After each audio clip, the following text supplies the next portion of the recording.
BRS పార్టీకి సంబంధించిన ఉప్పునూతల మండలం చెందినటువంటి సీనియర్ నాయకులు కట్టా గోపాల్ రెడ్డి గారికి స్వాగతం. డైనిస్ సమయం వచ్చినందుకు నమస్కారం. గోపాల్ రెడ్డి గారు, మీరు దాదాపుగా 12 సంవత్సరాలు 13 సంవత్సరాల నుండి బీఆర్ఎస్ పార్టీలో క్రియాశీలంగా పనిచేస్తున్నారు. ప్రస్తుత తరుణంలో అచ్చంపేటలో బీఆర్ఎస్ పార్టీ పరిస్థితి ఉంది. ప్రస్తుతం ఇంతకుముందు ఎలాగున్నదో అలాగే ఉంది, ఏం తేడాగా లేదు. పార్టీ పరిస్థితి గతంలో ఎలాగున్నదో అలాగే ఉంది. ఇంకా ప్రతి కార్యకర్త అదేవిధంగా అభిమానులందరూ కూడా ఇంకా దృఢదీక్షతో పార్టీని బలోపేతం చేయడానికే ఎవరి వంతు వాళ్ళు కృషి చేస్తున్నారు. ఇప్పుడు బీఆర్ఎస్ పార్టీకి సంబంధించిన చూసుకున్నట్టయితే అచ్చంపేటలో 10 సంవత్సరాలుగా అధికారంలో ఉన్నది.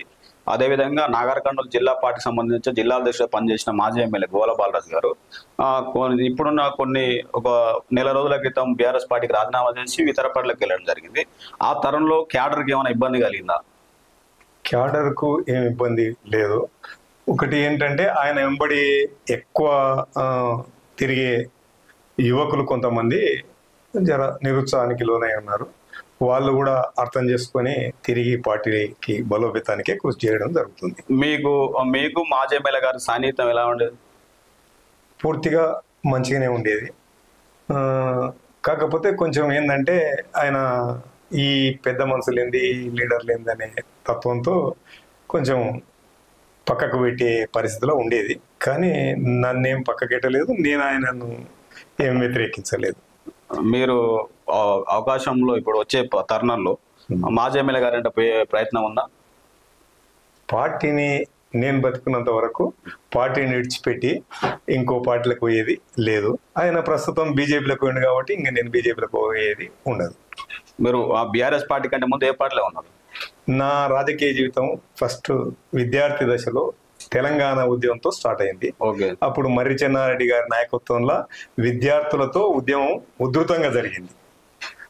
ఆ ఉద్యమంలో చాలా మంది విద్యార్థులు చనిపోవడం కూడా జరిగింది. అప్పుడు నేను విద్యార్థిగా ఉన్న అప్పుడు ఆ ఉద్యమంలో పనిచేయడం జరిగింది. అప్పుడు పార్టీలన్నీ తెలంగాణకు కావాలని కోరుకున్న ఉభయ కమ్యూనిస్టు పార్టీలు మాత్రం సమైక్యాంధ్ర ఉండాలి, తెలంగాణ వద్దు అనే విధానం వాళ్ళది ఉన్నది. ఆ కార్యక్రమాన్ని గోడలపైన రాచి నిరసిస్తూ వ్యతిరేకంగా మాట్లాడేవాడిని. కానీ తిరిగి అదే కమ్యూనిస్ట్ పార్టీలకు పోయి 13 సంవత్సరాల కమ్యూనిస్ట్ పార్టీకి గ్రామ కార్యదర్శిగా అదేవిధంగా తాలూకా కార్యదర్శిగా పనిచేయడం జరిగింది. తర్వాత స్థానిక పరిస్థితుల దృష్ట్యా కాంగ్రెస్ పార్టీలో మా కొడుకు అవుతాడు, అన్న కొడుకు శ్రీనివాసరెడ్డి నుండే, అతను చనిపోయినందుకు ఇంకా తప్పనిసరి పరిస్థితుల కాంగ్రెస్లకు పోవాల్సి వచ్చింది. పోయిన తర్వాత అక్కడ మండల పార్టీ అధ్యక్షుడిగా 13 ఏళ్ళు పనిచేయడం జరిగింది. మార్కెట్ చైర్మన్గా కూడా పనిచేయడం జరిగింది. అంతకుముందు సర్పంచ్ గౌడ్గా గ్రామంలో పనిచేయడం జరిగింది. అంటే కాంగ్రెస్ పార్టీలో ఉంటూ ప్రజా ఉద్యమాలు చేసుకుంటూ తెలంగాణ ఉద్యమ నేపథ్యంలో బీఆర్ఎస్ పార్టీలకు వచ్చారా? తిరిగి ఉద్యమం ఉధృతమవుతున్నది. ఉద్యమం ఉధృతమవుతున్న దశలో నా మొదటి లక్ష్యం తెలంగాణ రాష్ట్రం కాబట్టి ఇప్పుడు జరుగుతున్న ఉద్యమానికి సపోర్టుగా నిలబడాలనే ఉద్దేశంతో తిరిగి టీఆర్ఎస్ పార్టీలో కలవడం జరిగింది. అప్పుడు టీఆర్ఎస్ పార్టీ ఉండే, టీఆర్ఎస్ పార్టీలో కలవడం జరిగింది. ఆ ఉద్యమంలో కలిసే ముందు హరీష్ రావు గారిని వ్యక్తిగతంగా వాళ్ళ ఇంటికి వెళ్ళి కలవడం జరిగింది. అదేవిధంగా కేసీఆర్ గారిని కూడా ఆయన ఇంటి వద్దకు వెళ్ళి మన నాయకులు నిరంజన్ రెడ్డి గారు అదేవిధంగా ఆల వెంకటేశ్వర రెడ్డి గారు ఇద్దరు తీసుకెళ్లి కూలబెట్టి చాలాసేపు 1 గంటన్నర సేపు మాట్లాడడం జరిగింది. ఆ తర్వాత పార్టీలో లతీపురం దగ్గర మహాసభ. మీకు అంటే మీరు పార్టీలకు పోయే ముందు గోల బాలరాజుకు మీకు ఎలాంటి సంబంధం లేదు కదా? సంబంధం అంతకు ముందు లేదు. పార్టీకి పోయే ముందు ఒక 2 నెలలు ముందు నాకు పలకపల్లిలో పరిచయం అయ్యాడు ఆయన. పలకపల్లి పరిచయం అయ్యి, సార్ మీరు అప్పటికి నేను కాంగ్రెస్ విడిచిపెట్టాలనేది ఉన్నది, కృష్ణకు నాకు వ్యక్తిగతంగా కొంచెం దూరం ఉన్నది. అయితే అది తెలుసుకున్నటువంటి ఆయన పార్టీకి చెందినటువంటి కొందరు అంటే నరసింహగౌడు అదేవిధంగా గోపి ఇక్కడ మల్లె వీళ్ళందరూ కూడా ఆ పలకపల్లి ఒక ఫంక్షన్ ఉంటే అక్కడికి వెళ్ళడం జరిగింది. ఆ ఫంక్షన్ లో ఆయన నాకు పని చేయాలి మీరు గట్టిగా అని అడిగితే సరే ఇప్పుడు ఫంక్షన్కి వచ్చిన తర్వాత మాట్లాడుకుందామని చెప్పడం జరిగింది. తర్వాత హైదరాబాద్ లో మాట్లాడుకోవడం జరిగింది. 10 సంవత్సరాల పాలనలో బీఆర్ఎస్ పార్టీ అధికారంలో ఉన్నది, ఎమ్మెల్యే గోలబాలరాజుగా పనిచేశారు, ప్రభుత్వ పనిచేశారు. ఆ తరుణంలో నిన్ను నమ్ముకున్న క్యాడర్కు ప్రభుత్వం మీరు ఎలాంటి కార్యక్రమాలు చేపట్టారు? వాళ్ళకు సమృద్ధి గల కార్యక్రమాలు ఇచ్చారా? నాకు వ్యక్తిగతంగా నేను గ్రామం ఉపనుంతల కాబట్టి ఉపనుంతలకు డెవలప్మెంట్ యాక్టివిటీస్ అప్పుడు కేసీఆర్ దగ్గర ప్రభుత్వం నుంచి 100 కోట్ల రూపాయలు తీసుకొచ్చి ప్రతి గ్రామంలో అభివృద్ధి కార్యక్రమాలు చేసిండ్రు. కానీ ఉపనుంతలకు మాత్రం ఏవి చేయలేదు. చేద్దాం అనుకుంటూ లాస్ట్ దశలో 3-4 కోట్ల వర్క్స్ పెట్టడం జరిగింది. అది దేవాలయాలకు కానీ లేదా సీసీ రోడ్లు కానీ అటువంటివి. కానీ లాస్ట్ మూమెంట్లో పెట్టినందుకు గాను ప్రభుత్వం చేంజ్ అయింది. అవి ఏ ఒక్క రోడ్డు కానీ ఏ దేవాలయం కానీ అభివృద్ధి జరగలే 10 సంవత్సరాల్లో బీఆర్ఎస్ పార్టీ అధికారంలో. అభివృద్ధి అంటే అన్ని రకాల జరిగింది. ఇప్పుడు ఇది మన చెరువుల నిర్మాణం కానీ, మిషన్ కాకతీయ కానీ, మిషన్ భగీరథ కానీ, ఇవన్నీ ప్రభుత్వ కార్యక్రమాలు అన్ని జరిగినాయి. అంటే మేమనేది ఏంటంటే సరే బీఆర్ఎస్ పార్టీ అధికారంలో 10 సంవత్సరాల్లో రాష్ట్ర వ్యాప్తంగా అమలైన పథకాలు కాకుండా అచ్చంపేటకు సంబంధించిన అభివృద్ధి పథకాలు ఏ విధంగా జరిగినాయి? అచ్చంపేటకు అంటే జరగాల్సిన కార్యక్రమాలు అన్ని జరిగినాయి. కాకపోతే మా ఉప్పునుతల గ్రామానికి మాత్రం జరగలేకపోయినాయి. మీరు అడగలేదా? అప్పుడు అడిగాము పెడదాం అనుకుంటూ కొంచెం లేట్ చేసి ఆయన తాత్సారం చేస్తూ లాస్ట్ దశలో పెట్టిండు. అది అమలు కాలేదు. 10 సంవత్సరాల పాలనలో ఆయన వైఖరి ఏ విధంగా ఉన్నది? అంటే కార్యకర్తలతోని నాయకులతోటి ఏ విధంగా? ఆయన వైఖరి అంటే కొంచెం ఎట్లా అంటే దుడుకుగా పోయే తత్వం అయినది. దాంతో పాటు ఎవరు అంటే మంచి మాట్లాడుతుందా చెడు మాట్లాడుతుందా అనే ఆలోచన కూడా లేకుండా ఎవరేం చెప్పినా కొంచెం నమ్మేది. అందులో ఎప్పుడు ఆయన దగ్గర ఉండి కొందరు అబద్ధాలు చెప్తే వాటిని మొట్టమొదలు నమ్మేది. నాయకులను సీనియర్ నాయకులను కొందరిని దూరం పెట్టడం జరిగింది. పార్టీ ఓడిపోయి 20 నెలలు కావస్తుంది. బీఆర్ఎస్ పార్టీ ఓడిపోయి కాంగ్రెస్ పార్టీ అధికారంలో వచ్చిన తర్వాత ఈ 20 నెలల కాలంలో బీఆర్ఎస్ పార్టీ అంటే గోలబాలరాజు గారు రాజీనామా చేయకముందు బీఆర్ఎస్ పార్టీ ఇచ్చిన కార్యక్రమాల్లో ఎందుకు అమలు చేయాలి? అచ్చంపేటలో తూచా తప్పకుండా అందరు చేసేది. మనకి ఎక్కడ కనిపించలే కదా.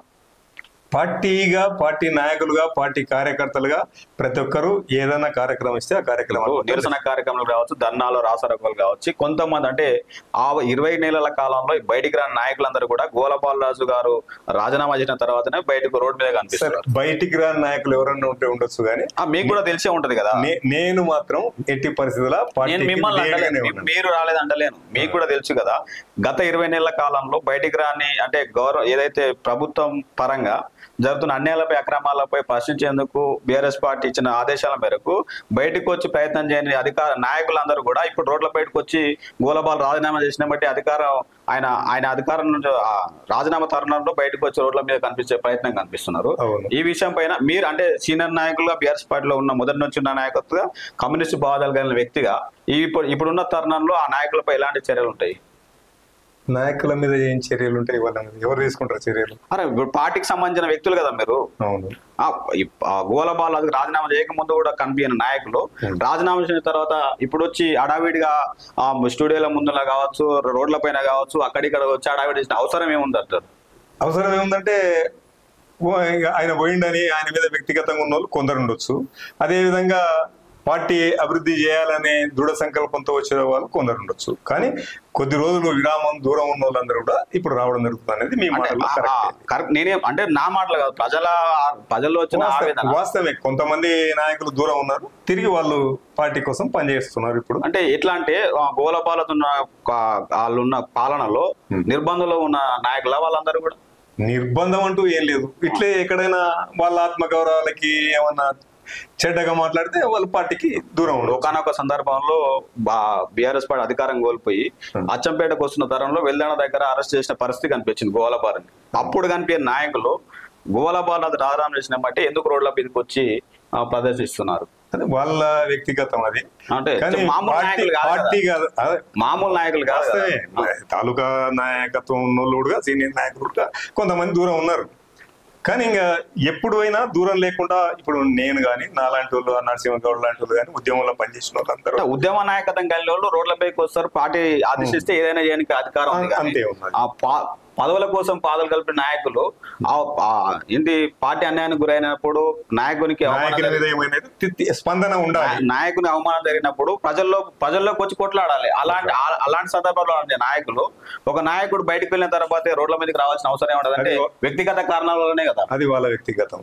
అంటే అవకాశం కోసం ఏమైనా చేస్తారు.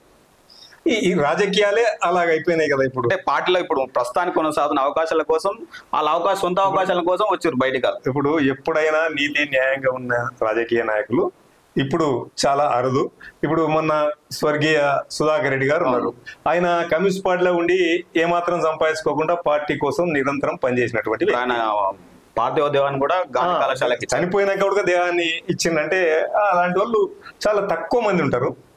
మరి ఈనాటి రాజకీయాలు ఏంటంటే డబ్బు లేకపోతే పదవులు, ఈ స్వార్థాలు, సంపాదనలు ఇటువంటివి కొంత ఉంటది కాబట్టి అట్లా కొంతమంది ఏదన్నా ఉంటే ఉండొచ్చు. అది వాళ్ళ వ్యక్తి. ఒకటి గోపాలరెడ్డి గారు చెప్పండి, 2023 ఎలక్షన్లో పోయిన ఎలక్షన్లో కావచ్చు, ఇక్కడున్న అచ్చంపేట ప్రాంతాన్ని గోలబాలు ఓడగొట్టే ప్రయత్నం చేశారు మర్రి జనార్దన్ రెడ్డి అప్పుడున్న కాలంలో అనేది మీ బీఆర్ఎస్ పార్టీలో ఉన్న అందరు నాయకులకు తెలుసు. మేము అనేది సొంతంగా మేమనేది ప్రజలకు తెలుసు.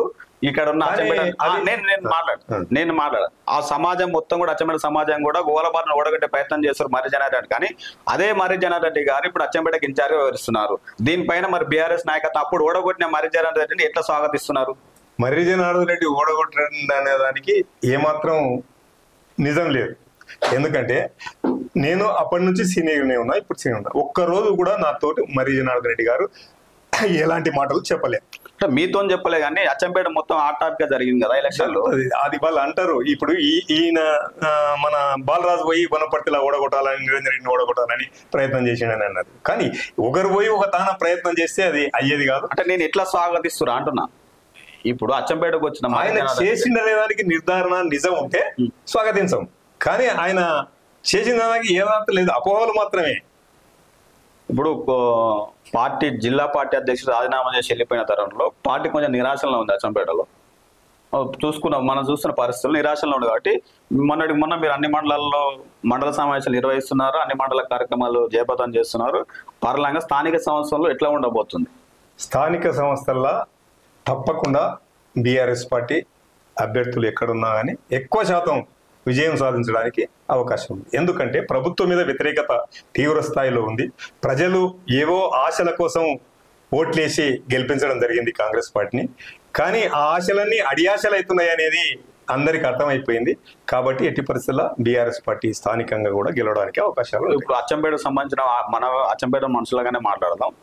రాష్ట్ర వ్యాప్తంగా అమలైన పథకాలు కాకుండా 10 సంవత్సరాల్లో ఇక్కడ ఉన్న ఎమ్మెల్యే కావచ్చు, ప్రభుత్వ విప్ కావచ్చు, మన జిల్లాకు సంబంధించిన మంత్రి కావచ్చు, అచ్చంపేట ప్రాంతానికి చెప్పుకోదగ్గ అభివృద్ధి పనులు ఏ విధంగా చేశారు, అవి ఏంటో మీరు చెప్తే మేము కూడా ప్రజలకు చెప్తాం.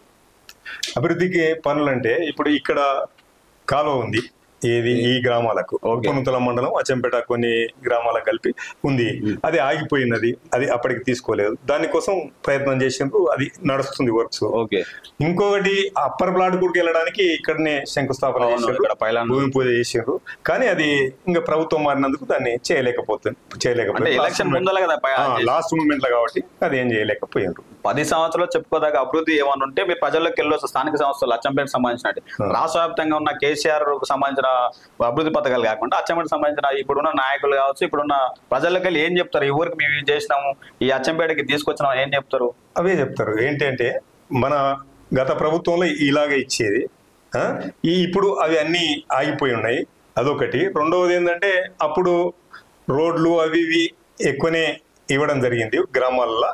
ఇంకా అదేవిధంగా ప్రతిదీ అప్పుడు అభివృద్ధి జరిగిన కార్యక్రమాలే చెప్తారు. అప్పుడు సరిపోయిన కరెంట్ ఉండేది ఉచితంగా, ఇప్పుడు కరెంటు ఉడక ఇబ్బందుల పాలవుతుంది. అదేవిధంగా పిండి సంచులు, యూరియా బస్తాలు దొరకకుండా ఉన్నటువంటి పరిస్థితి ఉంది. ఇవన్నీ ప్రజలకు అవగాహన ఉంటది, మనం చెప్తేనే అనే ఉద్దేశం లేదు. ప్రజలు తప్పకుండా అన్ని రంగాల్లో వాళ్ళు చైతన్యం ఉన్నారు. వాళ్ళ అభివృద్ధి కార్యక్రమాలు ఏమున్నదనేది ప్రజలకు అందరికీ తెలుసు. కాబట్టి ఎట్టి పరిస్థితుల్లో వచ్చే ఎన్నికల లోకల్ పార్టీస్ ఎన్నికల మాత్రం బీఆర్ఎస్ పార్టీ అభ్యర్థులే గెలుస్తారు. ఇప్పుడు మాజీ ఎమ్మెల్యే గారు కేసీఆర్ పై చేసిన ఆరోపణలు, కేటీఆర్ పై చేసిన ఆరోపణల పైన మీరు ఏ విధంగా స్పందిస్తారు? అవన్నీ అపోహలని నా అభిప్రాయం. ఎందుకంటే ఎవరే కానీ పార్టిసిపేట్ పోయినప్పుడు పార్టీలో ఉన్న వాళ్ళ మీద వ్యతిరేకంగా మాట్లాడతారు, అది సహజం. అట్లా ఆయన మాట్లాడుతున్నారు. మరి ఈయన అన్ని కేసీఆర్ గారి మీద చేసే ఆయన మరి మొదలే అనొచ్చు కదా.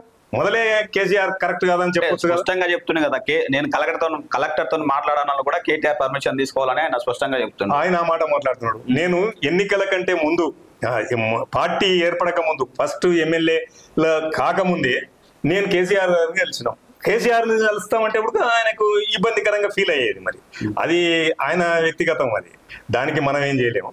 కాకపోతే ఎవరైనా స్వేచ్ఛ ఉండాలి, ప్రతి పార్టీ కార్యకర్తకు కానీ నాయకునికి కానీ స్వేచ్ఛ ఉండాలి. ఆ స్వేచ్ఛ లేదంటారా? స్వేచ్ఛ మితిమీరి ఉండకూడదు. 10 సంవత్సరాల్లో టీఆర్ఎస్ పార్టీ కార్యకర్తలు కొందరు లేకనే కదా దూరం ఉన్నది. ఓకే, స్వేచ్ఛ లేదు, స్వేచ్ఛ లేకనే వాళ్ళు ఇంకా ఏడ కొట్లాడాలి ఏడ అనే ఉద్దేశంతో అయిపోయారు.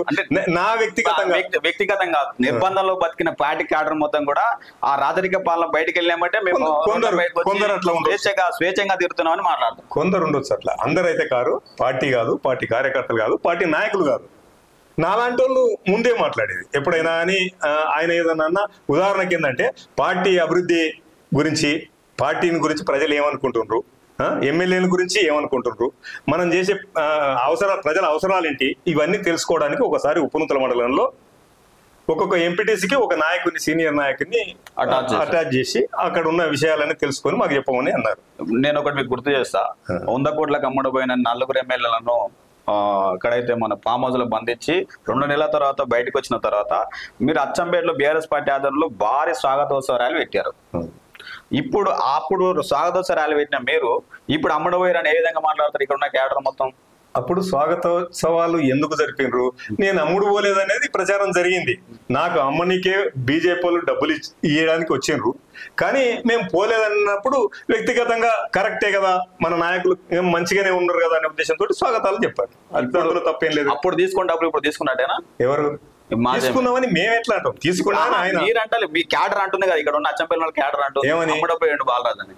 బాలరాజు అమ్ముడపోయిందా లేదా ఆయన వ్యక్తిగత అవసరాలా, లేకపోతే ఆయనకు ఈ పార్టీ మీద విరక్తి వచ్చిందా, ఆ పార్టీతోటి ఇంకా పెద్ద ఎత్తున ప్రజలకు పోవాలనుకుంటున్నా, ఆయన వ్యక్తిగతం.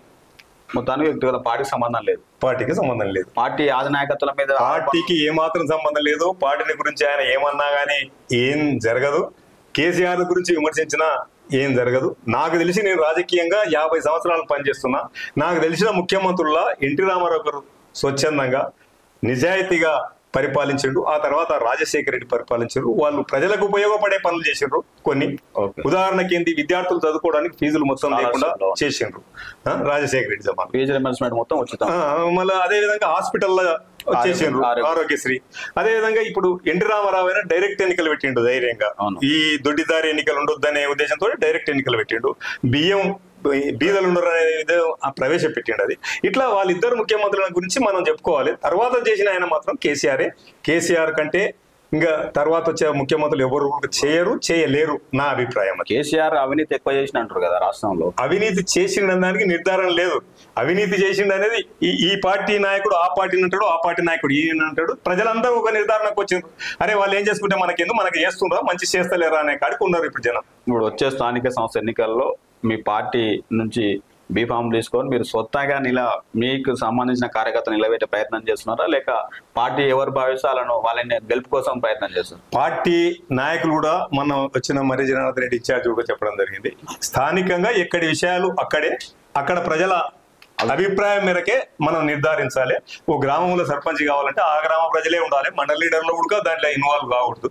వాళ్ళు చెప్పేదాన్ని మాత్రమే మనం స్వీకరించాలి, దాన్ని అమలు జరుపుకోవాలనేది ఆయన చెప్పిపోవడం జరిగింది. అది వాస్తవం. ఇప్పుడు అచ్చంపేట ప్రాంతానికి సంబంధించి బీజేపీ ఒకవేళ ఇప్పుడు మాజీ ఎమ్మెల్యే గోల బాలరాజు గారు బీజేపీలోకి పోయిన తరంలో మళ్ళీ అచ్చంపేటలోకి వచ్చి ప్రచారం చేస్తే గ్రామాల్లోకి వెళ్తే ఏ విధంగా ఆదరించే ఉండొచ్చు?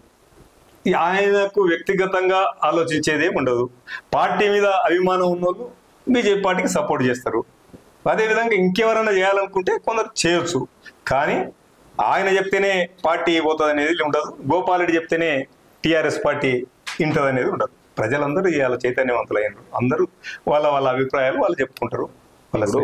కాంగ్రెస్ పార్టీ 42% బీసీలకు అమలు చేస్తామని చెప్తున్న స్థానిక సంస్థల ఎన్నికల్లో మన అచ్చంపేట ప్రాంతానికి సంబంధించి మీ బీఆర్ఎస్ పార్టీ బీసీలు 42% అమలు చేస్తుందా?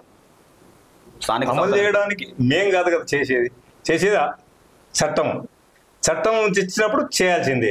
అలా కాకుండా బీసీలు సంఖ్య ఇట్లా ఉంది, దీనికి తగ్గట్టుగా మనం పార్టీ వైజ్ గా టికెట్ స్పష్టంగా చెప్తుంది కాంగ్రెస్ పార్టీ చట్టం తేవడంలో ఆలస్యం అవుతుంది కాబట్టి స్థానిక సంస్థ ఎన్నికల్లో మేము పార్టీ పరంగా 42% టికెట్ దానికి మేము కూడా సిద్ధమే. మా పార్టీ కూడా వాళ్ళ జనాభాకు తగ్గట్టుగా వాళ్ళకు పదవులు రావడానికి కృషి చేస్తాం పార్టీతో. లాస్ట్ గా గోపాల్ రెడ్డి గారు, ఉప్పునుంతల మండలంలో రెడ్డి ఆధిపత్యం కొన్నేళ్లుగా నడుస్తున్నది, నిజమేనా? అది రెడ్డి ఆధిపత్యం అంటే మొదటి నుంచి మీరు కమ్యూనిస్ట్ భావజన కలిగిన వ్యక్తిగా మాట్లాడండి. రెడ్డి ఆధిపత్యం కాకుండా ఆధిపత్యం అంటే రెడ్లే అధికారంలో ఉన్నారు కాబట్టి వాళ్ళు చెప్పేది జనం వినేది, జనం కోసం వాళ్ళు పనిచేసేది. ఉదాహరణకు మహేంద్రనాథ్ ఉన్నప్పటి నుంచి చూడక ఆడ జనార్దన్ రెడ్డి అనే ఆయన ఉన్నాడు. మరి ఆయన చెప్పినప్పుడు ఆయన పార్టీలో వినేది కొందరు. ఇప్పుడు కాంగ్రెస్ పార్టీలో ఉండేది రాజు చెప్తాను, గోపాల్ రెడ్డి చెప్తాను, బీఆర్ఎస్ పార్టీలో చెప్తాను వింటారు. కానీ వీళ్ళు చెప్పేదే వేదం అనే విధంగా మాత్రం జనాలు ఈనాడు లేరు. అంటే ఉన్న 8 మండలాలు చూసుకుంటే ఒక ఉప్పునుంతల రెడ్డి ఆధిపత్యం ఎక్కువ ఉంటుంది. రెడ్డిలు ఏది చెప్తే రెడ్డి ఆధిపత్యం ఎక్కువ ఉంటుంది అనడానికి కారణం ఏంటంటే అది అపోహ కూడా. దానికి ఏంటంటే రెడ్డి జనాభా ఉప్పునుంతల మండలంలో కొంచెం ఎక్కువ ఉంది. ప్రతి గ్రామంలో రెడ్లు ఉంటారు కాబట్టి వాళ్ళతో కలిసి సంబంధాలు పెట్టుకునే మిగతా క్యాస్ట్లు అందరూ కూడా వాళ్ళకు మంచిగానే ఉంటారు తప్ప వాళ్ళ నియంతృత్వం అనేది మాత్రం ఎక్కడ కూడా ఉప్పునుంతల మండలంలో లేదు. ఏ గ్రామంలో వెతికినా కనపడదు. ఓకే గోపాల్ రెడ్డి గారు, మా స్టూడియోకి వచ్చి మీ విలువైన సమయాన్ని మాకు కేటాయించినందుకు ధన్యవాదాలు. మీరు రాబోయే స్థానిక సంస్థ ఎన్నికల్లో బీఆర్ఎస్ పార్టీ నుంచి మీరు అత్యధిక సీట్లు గెలిచే ప్రయత్నం చేయండి. మేము కూడా సహకరిస్తాం మా స్టూడియో తరపు నుంచి. మా స్టూడియో వీక్షించినందుకు మీ అందరూ కూడా ధన్యవాదాలు తెలుపుతూ